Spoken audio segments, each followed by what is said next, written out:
Hello, all. I hope you must be very good at home and utilizing your time in learning new things. Okay.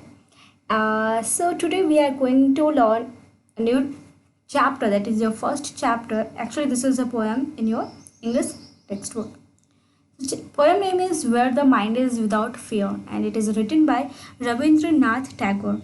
I hope you must know already about Rabindranath Tagore. He was the greatest poet, Bengali poet, you can say, and he also has written the national anthem, that is Jana Gana Mana of what our country.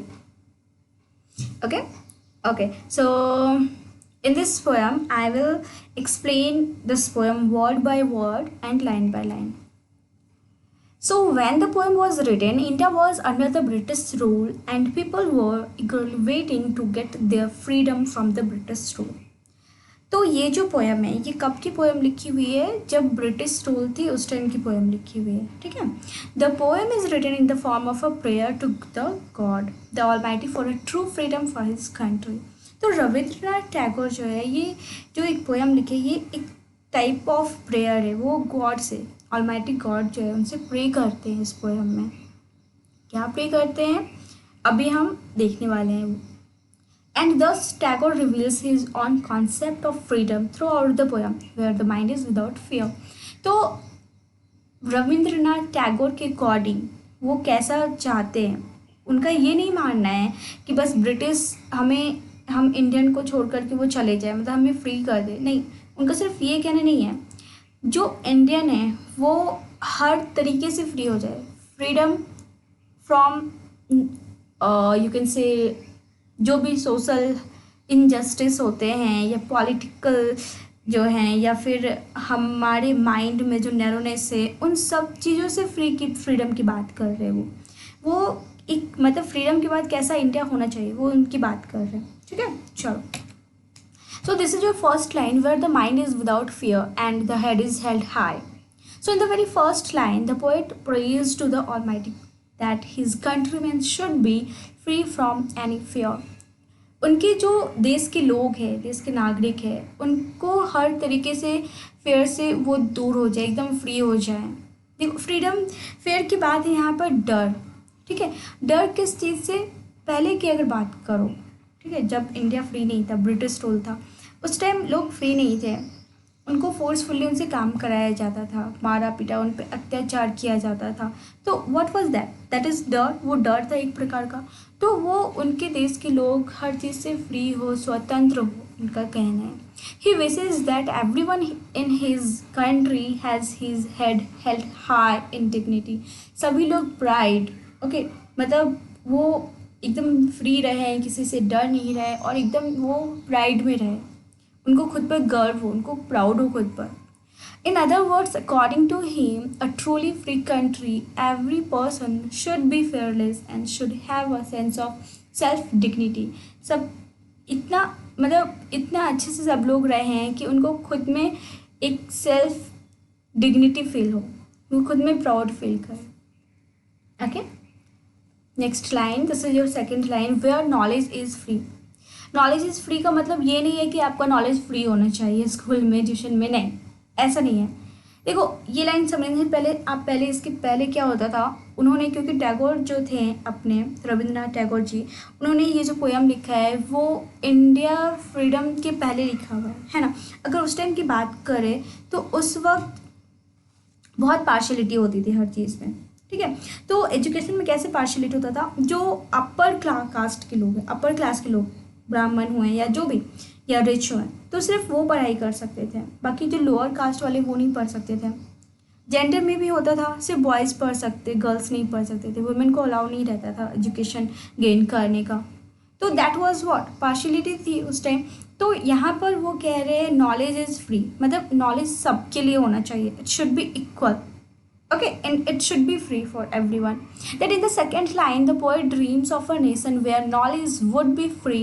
Education should be restricted. Education should not be restricted. Education जो है वो restricted नहीं होना चाहिए to the upper class only, but everybody should be allowed to acquire knowledge.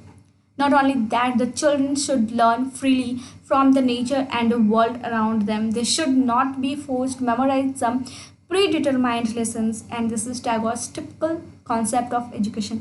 See, यहाँ पर अगर हम बात करें, देखो यहाँ पर क्या दिया हुआ है, एक सेकेंड.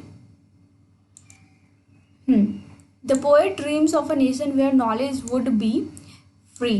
नॉलेज जो है वो फ्री होना चाहिए. Education should not be restricted to the upper class. Upper class तक नहीं होना चाहिए, वो सबको मिलना चाहिए, सबको अधिकार है वो नॉलेज लेने का. Not only that, the children should learn freely from the nature. मतलब आपके जो अराउंड वर्ल्ड है आप हर जगह से सीख सकते हो. ऐसा नहीं कि आपके जो बुक्स में, if you are in class 10 तो आपके बुक्स में जो चीज़ें हैं सिर्फ आप उसे ही लर्न करो. ठीक है, ऐसा नहीं है कि आपके बुक्स में जो चीज़ दिया हुआ है बस हम उनसे ही सीख सकते. नहीं, आपके पास सीखने के लिए बहुत कुछ है, आप उनसे भी सीखो. एंड लिसन, सीखने के लिए ऐसा नहीं करना है आपको कि आप सिर्फ एग्ज़ाम में एक अच्छे नंबर लाने के लिए सीखते हो. नहीं, ये सारी चीज़ें जो आपके बुक्स में दी हुई रहती है इनका एप्लीकेशन हमारे लाइफ में भी होता है कहीं ना कहीं. ठीक है, तो उसे फॉलो भी करना चाहिए, ना कि सिर्फ एग्ज़ाम में पास होने के लिए सीखना चाहिए. ठीक है, next. Where the world has not been broken up into fragments by narrow domestic walls. Fragments means होते हैं टुकड़े, छोटे छोटे टुकड़े, ब्रेक. ठीक है, by narrow domestic walls. अब देखो यहाँ पर क्या है इसका मतलब कि हमारे जो वर्ल्ड हैज़ नॉट बीन, पूरे वर्ल्ड की बात हो रही है, नॉट ओनली इन इंडिया, कि अलग अलग कास्ट बेसिस पर, अलग अलग रिलीजन, कलर बेसिस पर जो है फ्रेगमेंट, मतलब टूटे नहीं होने चाहिए, लोगों को डिवाइड नहीं करना चाहिए.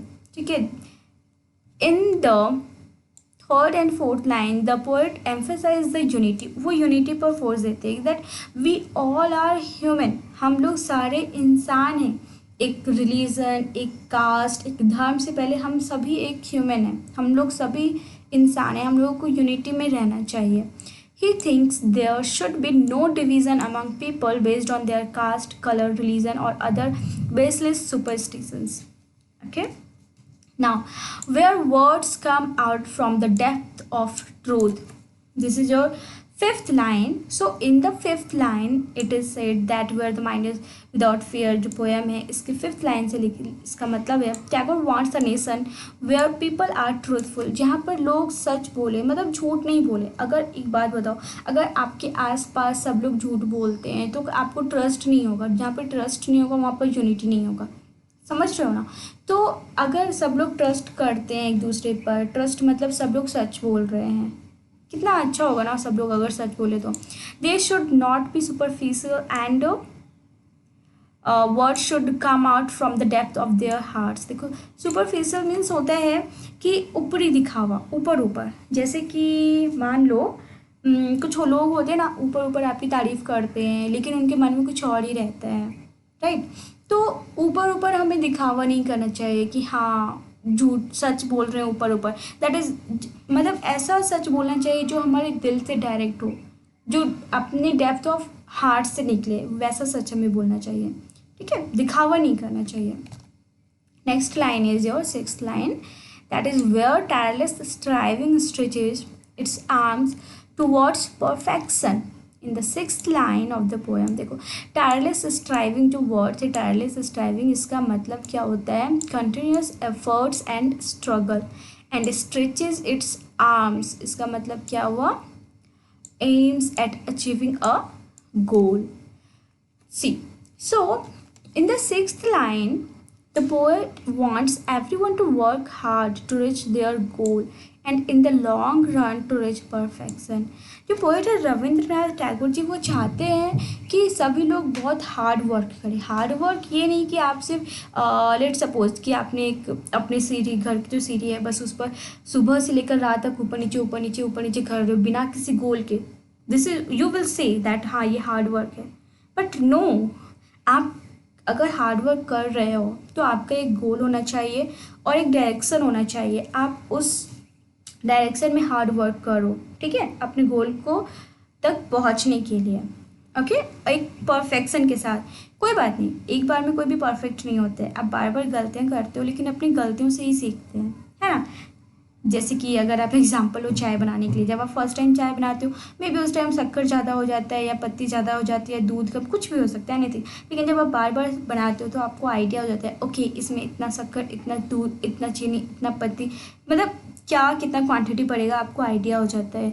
तो यही चीज़ होता है अपनी लाइफ में भी, जब आप बार बार हारते हो, गिरते हो, या जो भी परफेक्शन नहीं है आपके काम में, तो वो बार बार जब प्रैक्टिस करते हैं तो फिर वो परफेक्शन आ जाते हैं, राइट। ठीक है, तो he thinks they should not be tired by working. लोग जो है मतलब काम करने से थक जाते हैं बार बार, तो ऐसा नहीं होना चाहिए रविन्द्रनाथ टैगोर के अकॉर्डिंग। ठीक है, उनको मेहनत करते रहना चाहिए। People should not be lazy, आलसी नहीं होने चाहिए। बट आई थिंक ऐसा नहीं है, हुए हैं बहुत टाइप के लोग हैं, अगर देखा जाए तो बहुत सारे लोग हैं बहुत मेहनती है, कुछ लोग हैं जो आलसी हैं, तो उनके अकॉर्डिंग लोग आलसी नहीं होने चाहिए। We are very intellectual person, you know, जो ह्यूमन बीइंग होते हैं वो बहुत ही समझदार और इंटेलिजेंट होते हैं। तो we should utilise our mind, मतलब हमें अपने ब्रेन का यूज़ करना चाहिए। एंड इग्नोरिंग देयर वर्क, अपने काम को हमें इग्नोर नहीं करना चाहिए, हमें लेज़ी नहीं होना चाहिए, हमें हार्ड वर्क करते रहना चाहिए अपने गोल को पाने के लिए। Okay, next, where the, this is your seventh line, where the clear stream of reason has not lost its way into the dreary desert sand of dead habits. Okay, see, समझो ये सब क्या है। In the line 7 the poet compares reason और logical thinking. ठीक है, आप जो भी काम कर रहे हो उसके पीछे आपका कोई तो वजह और लॉजिकल थिंकिंग होना चाहिए। ये नहीं कि बिना जाने पूछे बस हम वो काम करते ही जा रहे हैं, समझ में नहीं आ रहा है बस हाँ सब कर रहे हैं तो हम भी कर रहे हैं, ऐसा नहीं करना है। It should be clear stream, वहाँ पर आपको क्लियर कॉन्सेप्ट मालूम होना चाहिए कि आखिर ये क्यों कर रहे हैं, क्या है। ठीक है, and in the next line compares dead habits और superstitious beliefs to a dreary desert. He wants the stream of reason not to lose its way into the desert of prejudice.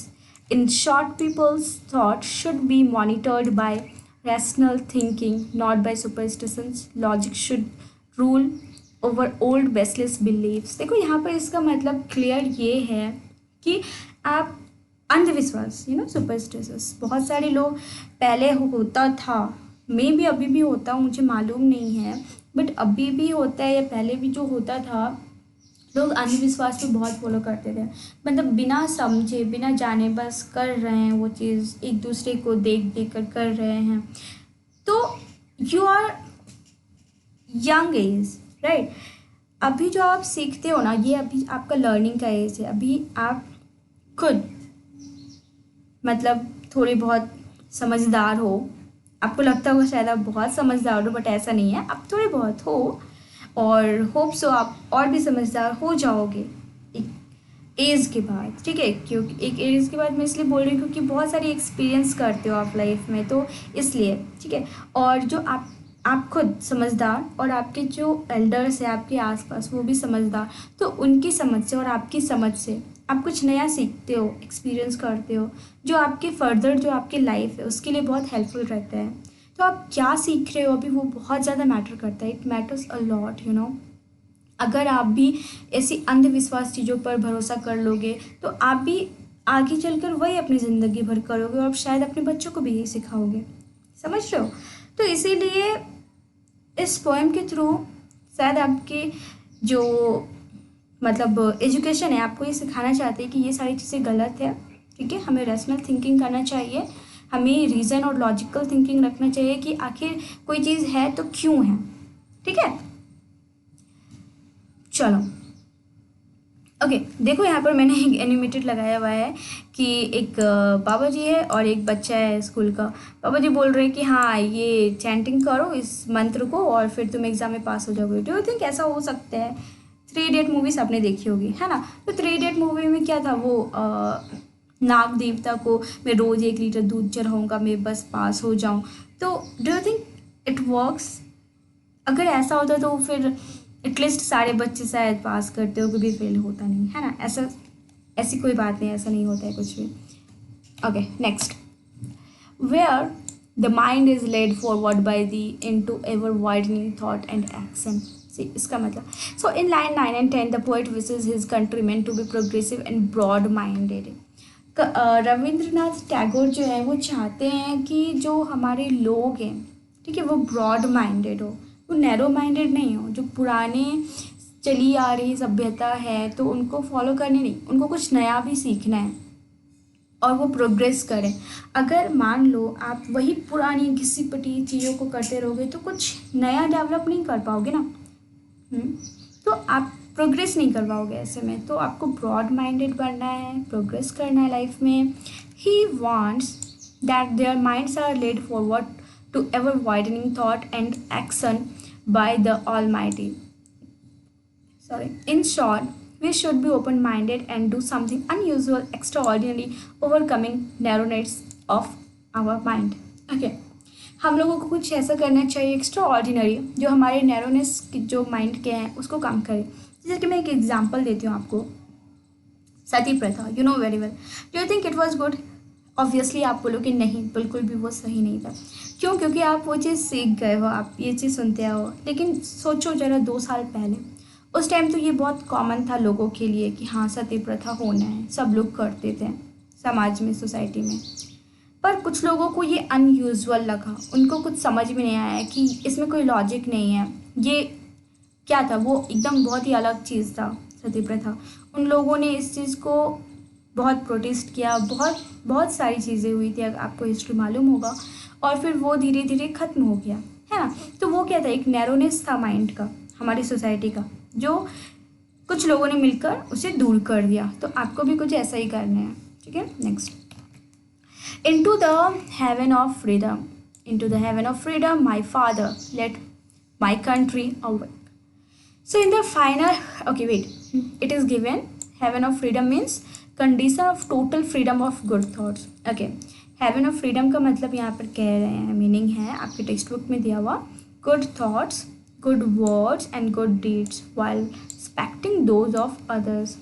So in the line of the poem, the poet addresses the God as father. यहाँ पर जो ये जो father word दिया गया है, यहाँ पर poet God को address कर रहे हैं। He asks him to awaken his country into such a heaven of freedom.